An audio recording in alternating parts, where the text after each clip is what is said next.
আসসালামু আলাইকুম এভরিওয়ান। আজকে আমি যাচ্ছি ডেনমার্ক থেকে স্পেনের বার্সেলোনাতে। এটি আমার ৮তম দেশ ভ্রমণ। এর আগে ৭টি দেশ ভ্রমণ করার সৌভাগ্য হয়েছিল আমার। কোপেনহেগেন এয়ারপোর্ট থেকে নিজেই নিজের বোর্ডিং পাস কালেক্ট করে আমি সরাসরি চলে যাই আমার ফ্লাইটের দিকে। আমার ফ্লাইটটি ছিল ভোর ৬টায়। বার্সেলোনাতে পৌঁছাতে আমার সময় লাগবে ৩ ঘন্টা। তো আপনাদের সাথে দেখা হচ্ছে বার্সেলোনাতে পৌঁছানোর পর।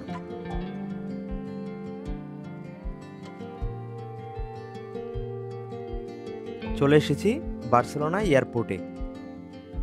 এখন এই এয়ারপোর্ট থেকে আমাকে যেতে হবে বার্সেলোনার মেইন সেন্ট্রাম প্লাসা দা কাতালুনিয়াতে।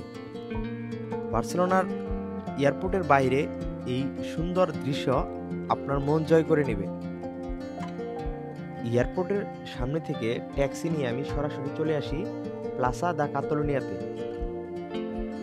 পর্যটকরা মূলত সবার আগে এখানেই চলে আসে।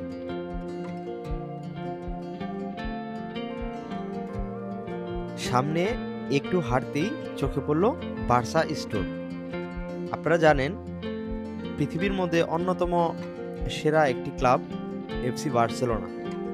এই বার্সেলোনার মিউজিয়াম ও ক্যাম্প নু নিয়ে সামনে ভিডিও আসবে ইনশাল্লাহ। এখান থেকে আমি সরাসরি চলে আসি সাগ্রাদা ফ্যামিলিয়াতে, যেটা ট্যুরিস্টদের মেইন স্পট বলতে পারেন। গুগলের তথ্য মতে এই সাগ্রাদা ফ্যামিলিয়াতে প্রতি বছর 30 থেকে 40 লাখ মানুষ এটি দেখতে আসেন।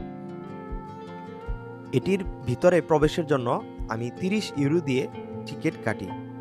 তো চলুন আপনাদেরকে এটির ভিতরে বাহিরে সবকিছু ঘুরিয়ে দেখায়।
এতক্ষণ যা দেখলেন এগুলো সবকিছুই সাগ্রাদা ফ্যামিলিয়ার ভিতরের অংশ, আর এটি সাগ্রাদা ফ্যামিলিয়ার পিছনের অংশ।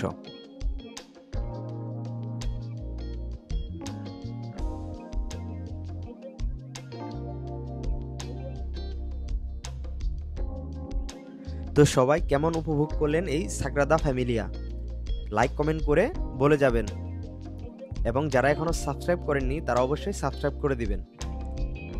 এর পাশেই একটি বিচ আছে, তো এই বিচটি দেখতে দেখতেই আমরা আমাদের হোটেল রুমে চলে যাব। তো দেখা হচ্ছে পরবর্তী কোনো ভিডিওতে। সবাই ভালো থাকবেন, সুস্থ থাকবেন। আল্লাহ হাফেজ।